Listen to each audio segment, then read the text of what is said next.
Bienvenue sur Teach, votre rendez-vous de maturité. La parole de Dieu descend de la tête au cœur et du cœur vers les actions. C'est en vivant les Saintes Écritures que nous prouvons que Christ est vivant encore au milieu de nous. Nous avons commencé depuis le début de cette semaine à justement parler du fait d'apporter cette lumière de Christ autour de nous. La vie de Jésus, le message de Christ incarné, vécu en tant que chrétien autour de nous, dans notre quartier, au travers des petits gestes. Aujourd'hui, on aimerait apprendre l'Église alors. Pas seulement nous individuellement. Cette Église locale qui est dans un coin, quelque part dans un quartier, autour d'une communauté, dans cette ville-là. Pourquoi elle est là? Elle sert à quoi? Avez-vous déjà constaté que des fois, nous qui allons à l'Église, nous nous comportons comme la seule race pure au milieu des infectés? Comme si nous étions dans un genre de film d'horreur où nous sommes les seuls à n'avoir pas été infectés. Et là, dehors, il n'y a que des zombies. On court, on fait de notre mieux pour rentrer dans notre église et on en ressort. On fait de notre mieux pour éviter tout le monde. On fait la même chose. En allant dans la boutique, en allant partout, nous allons. Pourtant, nous oublions que nous sommes la lumière du monde et que le monde s'améliore, change et est transformé selon que nous nous approchons de lui pour lui apporter cette vie d'enfant de Dieu. L'Église est sur la terre, pourquoi? Pour apporter quoi? Quelle serait réellement notre véritable mission en tant qu'Église locale dans notre communauté? Il est important d'en parler avec votre pasteur, d'en parler avec votre responsable de l'Église, d'en parler avec les membres de l'Église et de leur rappeler pourquoi nous, en tant qu'Église, nous sommes là. La réponse est quoi? Let's teach. Grandissons ensemble. Vous savez, mes frères et sœurs, Dieu n'a pas besoin de placer une église dans une ville juste par plaisir, juste par apparence. Voilà. Quand une église est quelque part, ce n'est jamais par hasard. Même si elle ne va faire que 2 mois, même si elle va faire 3 mois, même si elle est là en transition, même si elle est juste en train de se déplacer, une assemblée chrétienne est une forme d'hôtel. Dieu vous installe à cet endroit-là avec un but. Il veut allumer quelque chose, spirituel, émotionnel, psychologique, social. Dieu veut faire une œuvre au travers de votre position. Dieu peut vous placer à un endroit que vous détestez, au milieu de gens qui ont des mauvais comportements. Mais si vous amenez juste là, c'est pour changer les vies qui sont autour de vous. Pas pour leur tenir tête et faire la guerre en se lançant des pierres, mais pour les transformer par la nature de Christ. L'Église n'est pas un club fermé, mes amis. Nous sommes une lumière pour le monde. Nous ne sommes pas un club de « entre nous, ne dites à personne, on se voit à l'Église. » Non. Le message, la vie, la foi chrétienne est censée être vécue là dehors. Un jour, quelqu'un m'a posé la question « Mais quelle est la particularité d'une musique chrétienne? Pourquoi? » Je lui ai dit « Contrairement à toutes les autres, entre guillemets, appelons ça comme ça, religions, la particularité de la foi chrétienne, c'est que sa musique sacrée est consommée même par les non-pratiquants. C'est-à-dire quand on chante, on loue Jésus comme dans un culte. Ça se joue même à des endroits où les pratiquants ne le sont pas. C'est connu à la télé, ça se sifflote par-ci, par-là. Mais dans certaines formes des religions et des foi, vous ne connaissez pas leur musique sacrée, leurs cantiques se chantent dans le culte, leur dévotion, leur relation avec Dieu est une réalité très fermée.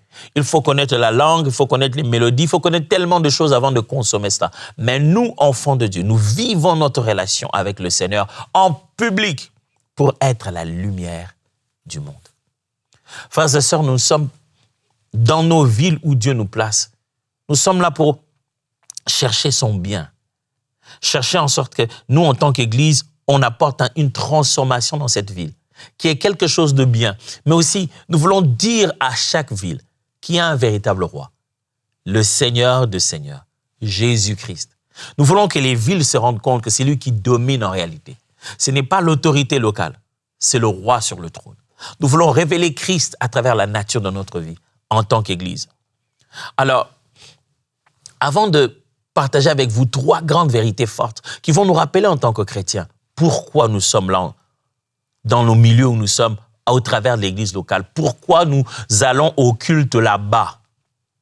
Avant de nous rappeler nos responsabilités, lisez avec moi quelques passages. Commençons par Jérémie justement, chapitre 29, verset 7. Jérémie, chapitre 29, verset 7. Jérémie dit ceci.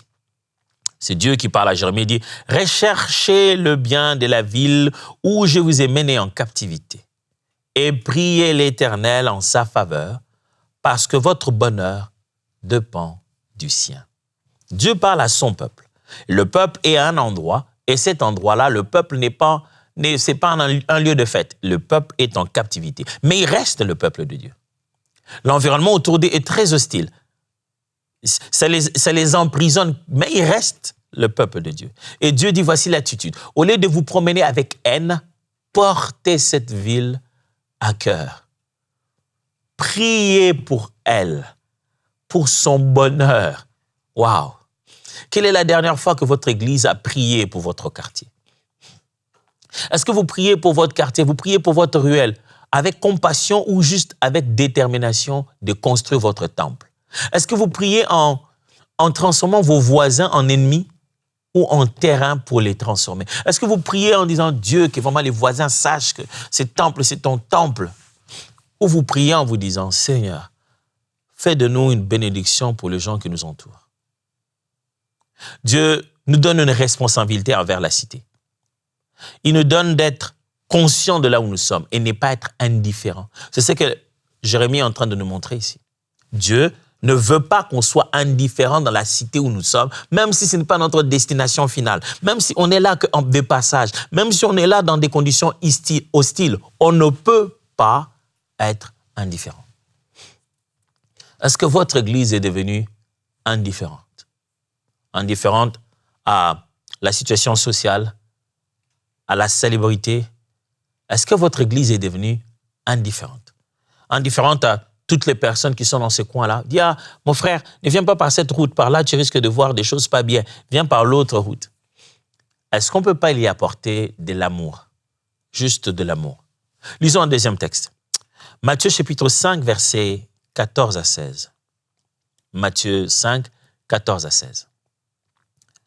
Vous êtes la lumière du monde. Une ville située sur une montagne ne peut être cachée.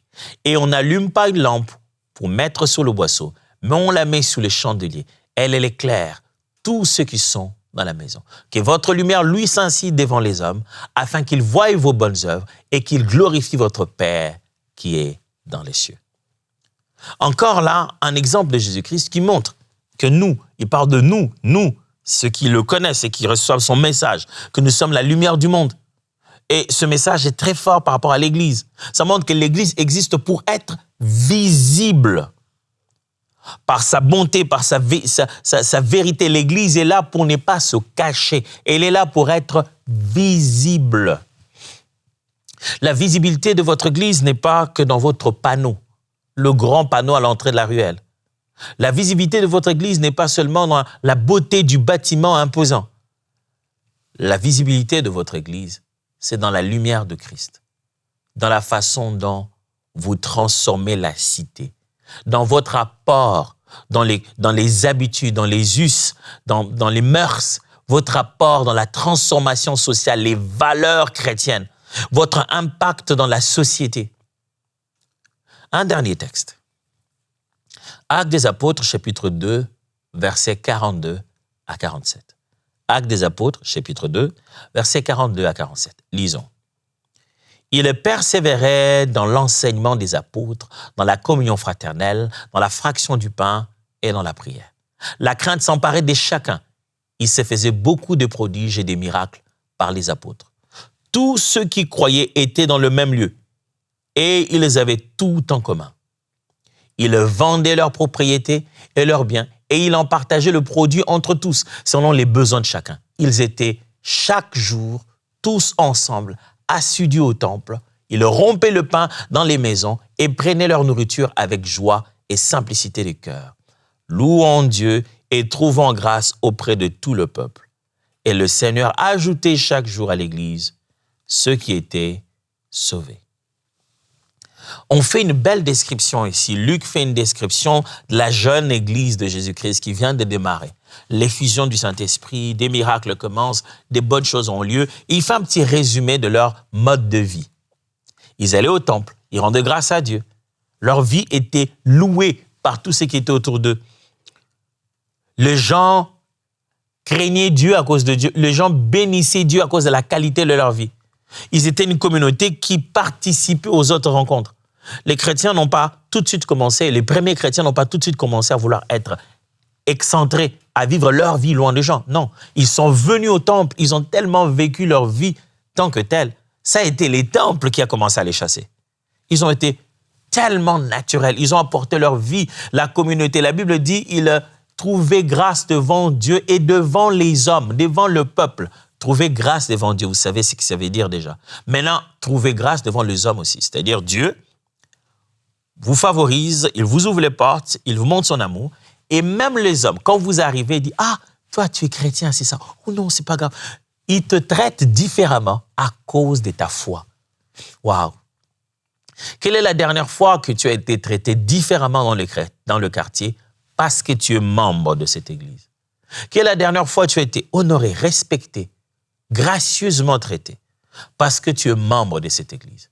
Est-ce que quand on te voit passer, on regarde, on se dit « Oh, ce sont eux qui nous empêchent de dormir, ils ne font que faire de bruit. » Est-ce que quand tu traverses dans la communauté où tu es, les gens n'ont même pas la joie de te saluer parce qu'ils savent que tu es un genre de partisan d'une sorte de secte qui cause des problèmes autour? Lumière du monde. La mission que nous avons, nous, en tant que chrétiens, ça a son impact dans nos communautés, un impact profond dans nos communautés, dans nos villes, dans nos cités. Et cet impact n'est que dans la transformation des hommes et non pas dans l'agitation des activités. Je crois peut-être que je dois reformuler ça. Nous atteignons mieux le but pour lequel Dieu nous fait exister dans une communauté, au travers de la transformation des personnes, pas seulement de ceux qui le fréquentent, mais du milieu autour de nous. Comment les gens bénéficient de notre présence. Ça nous permet d'atteindre mieux notre mission que l'agitation qu'on y amène à cause de nos manifestations. Des fois, nous pensons que plus nous faisons des grandes manifestations, plus il y a d'agitation, donc la communauté autour est bénie et les gens viennent. Souvent, nous remplissons nos églises des gens qui viennent de très très loin. Et nos voisins ne font que se plaindre. Frères et sœurs, l'Église existe dans sa communauté pour un but. Posez-vous la question, pourquoi Dieu nous a placés ici? Ça doit profiter à qui? C'est une question, je me souviens lorsque j'ai dirigé encore l'Église Philasté d'Exaucement à Kinshasa et que c'était arrivé le moment de Covid. Ça, allez, on s'y attendait pas. Allez, il y a eu le lockdown, comme on dit déjà, le lockdown, c'est le seul mot qui me revient maintenant. Mais je pense qu'on avait tout arrêté, les gens ne travaillaient plus, c'était le confinement, voilà le bon mot. Il y a eu confinement. Et je me suis rendu compte que dans la ville, il y a des gens qui vivent tellement au jour le jour.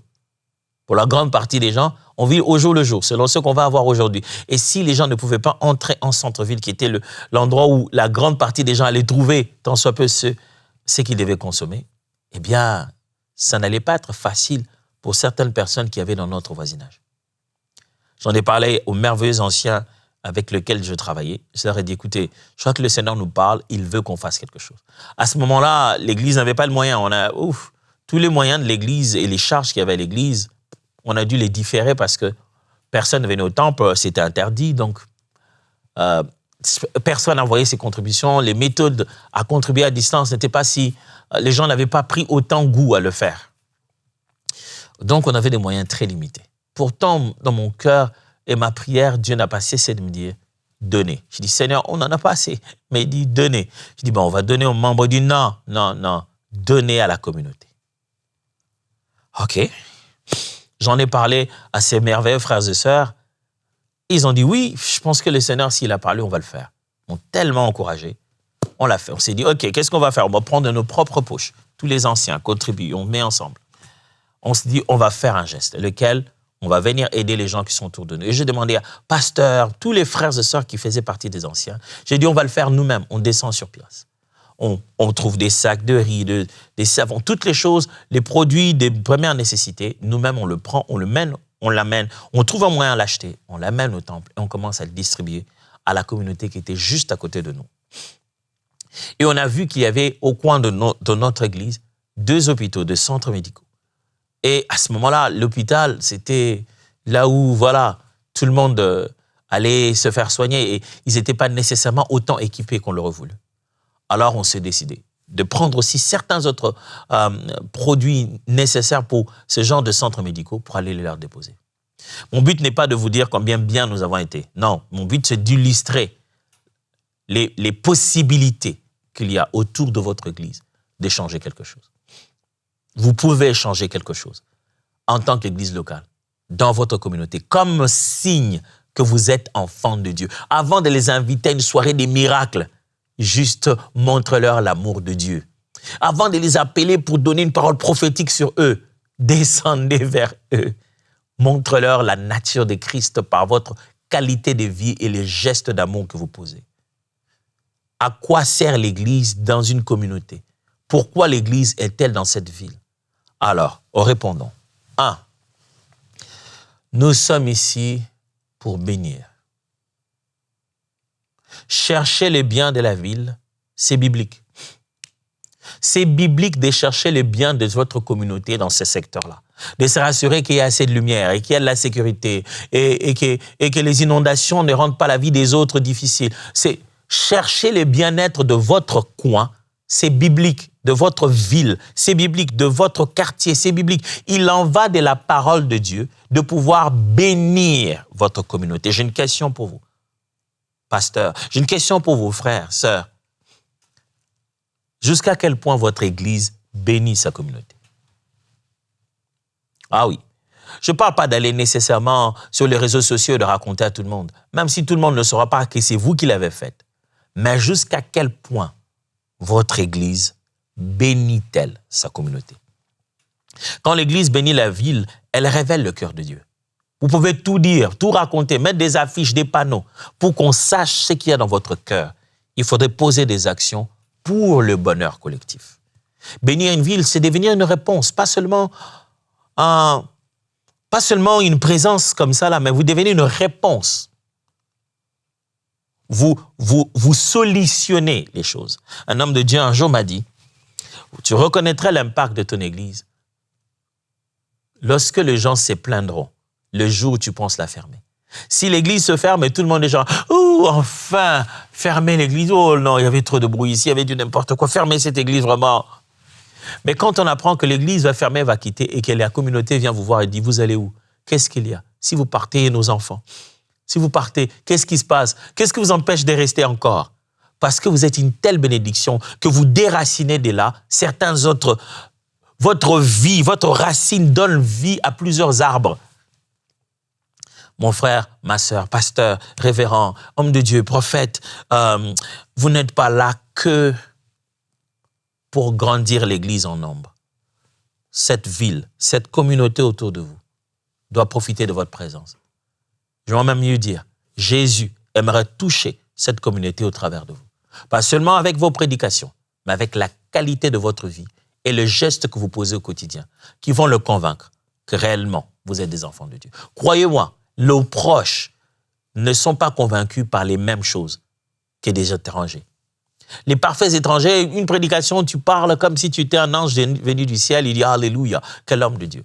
Mais celui qui te voit tous les jours, entrer, descendre, qui entend ton langage, comment tu parles aux gens, celui-là, il a besoin d'autres types d'épreuves pour entrer dans le même temple. Deuxièmement, nous sommes ici pour briller. Nous sommes la lumière pour briller réellement. Ce n'est pas un slogan. Nous apportons la vie. La lumière chrétienne, c'est Jésus visible dans nos actes. C'est Jésus qui se manifeste autour de nous. Les gens nous voient et ils voient Jésus. C'est vrai, tu sais, avec le temps, on a tellement de langage spirituel. Les gens nous voient, ils voient Jésus. Ça signifie quoi?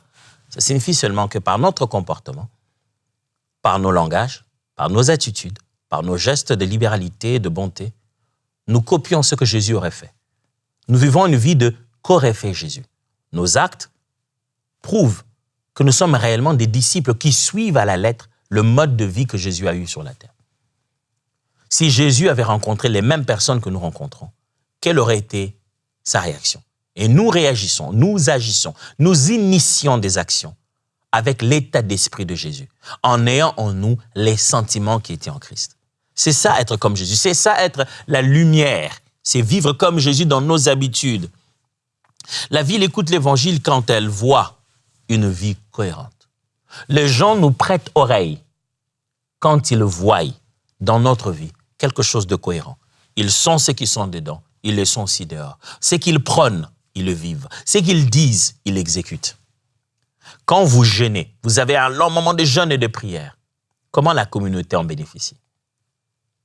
Quand vous avez quelque chose de bon, c'est vous qui profitez de quelque chose d'utile dans votre assemblée. Comment les gens qui sont autour de vous sont saisis par cette lumière qui vient de chez vous?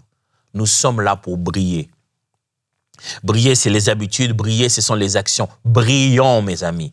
Brillons. Brillons. Ne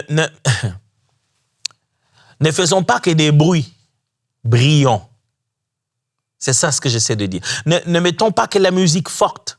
Brillons par notre caractère. Ne mettons pas que de gros panneaux. Ne remplissons pas que des parkings. Ne faisons pas de chacun de nos cultes seulement une fête grandiose. Brillons par le caractère. Des fois, les assemblées sont un mouvement massif des gens qui viennent. Whoop, et quand il n'y a plus de culte, ça devient un grand désert. Hop. Et si nous pouvions laisser cette sémence de Christ là et qu'elle germe par des actions concrètes. Troisième vérité. Nous sommes ici pour bâtir une communauté missionnaire. Nous avons la profondeur à l'intérieur de nous, dans l'Église, dans l'Assemblée, mais l'impact dehors. L'Église est là aussi pour bâtir une communauté missionnaire. Pas sélectionner quelques missionnaires qui vont aller très très loin en Afrique. Non. C'est bâtir une communauté missionnaire. Ça signifie que tous les membres de l'Église ont la culture selon laquelle nous sommes porteurs d'un message de Christ et le monde autour de nous en a besoin. La mentalité est telle que je dois vivre Jésus et les gens autour de nous ont besoin de Christ. Ils ne savent pas qu'ils ont besoin de Jésus, il faut l'apporter à eux. Et on vit en se disant, à l'intérieur, quand on fait nos rencontres de prière, nos moments d'adoration, c'est rempli d'une telle profondeur au-dedans de nous. Et quand on sort de là, c'est de l'impact qu'il faut amener. C'est de l'action, c'est du changement qu'il faut apporter. La ville, votre quartier, votre ville a besoin d'une église profonde, pas seulement d'une église occupée, qui a séminaire chaque mois, activité chaque semaine. Et écoutez-moi bien, je ne suis pas en train de dire que ce rythme-là est mauvais. Non, non. L'église traverse des saisons différentes. Il y a un moment où le Seigneur dit, mets le doigt sur ça, remplis le peuple de la même vérité, sature-le, ça existe.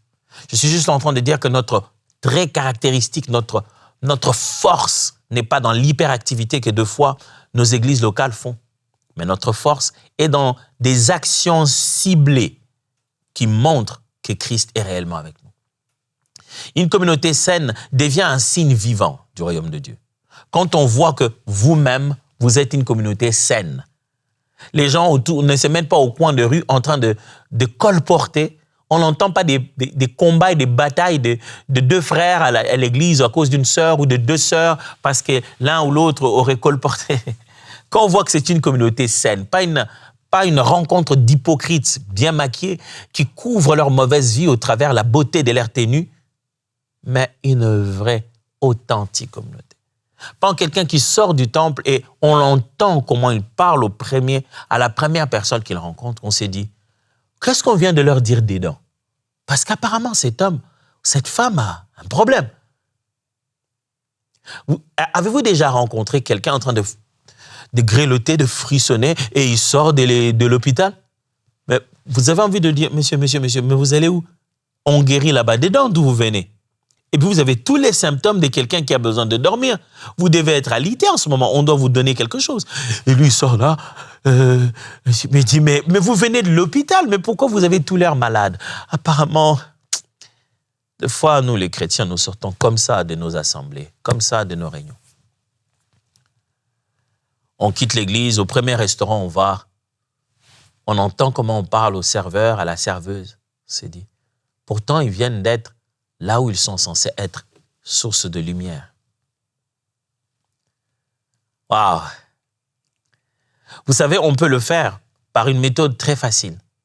Des habitudes très simples qu'on installe dans notre façon de vivre en tant que communauté, qui fait que l'Église est une bénédiction.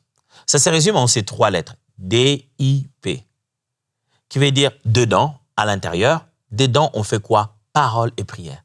On est là en train de prier, on enseigne la parole. Puis après D-I-P, j'ai bien dit D pour dedans, I pour impact. Impact, c'est-à-dire dehors, on commence à poser des actes autour de nous. Et P, ça tient pour parole, encouragement, les dire aux gens.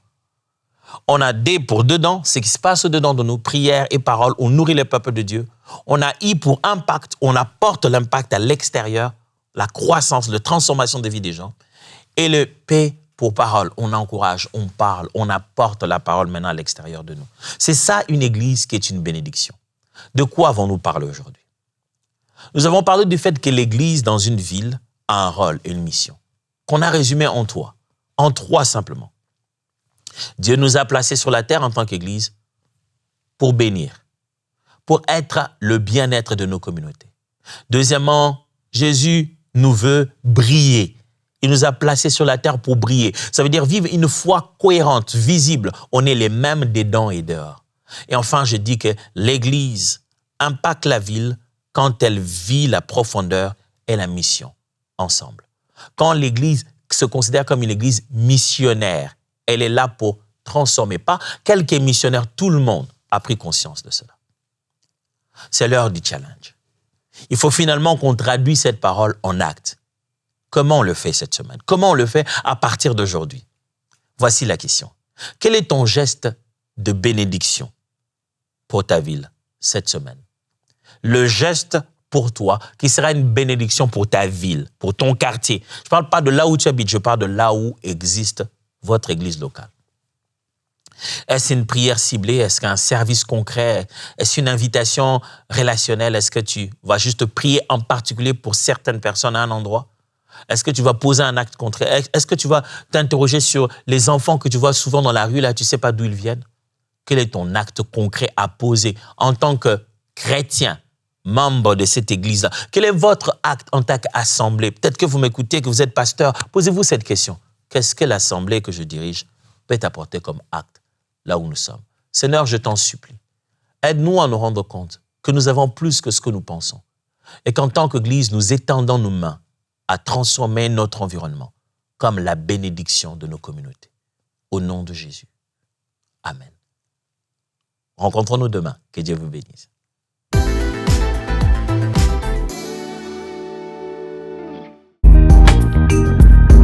Merci à tous nos précieux partenaires grâce auxquels cette émission a pu être réalisée.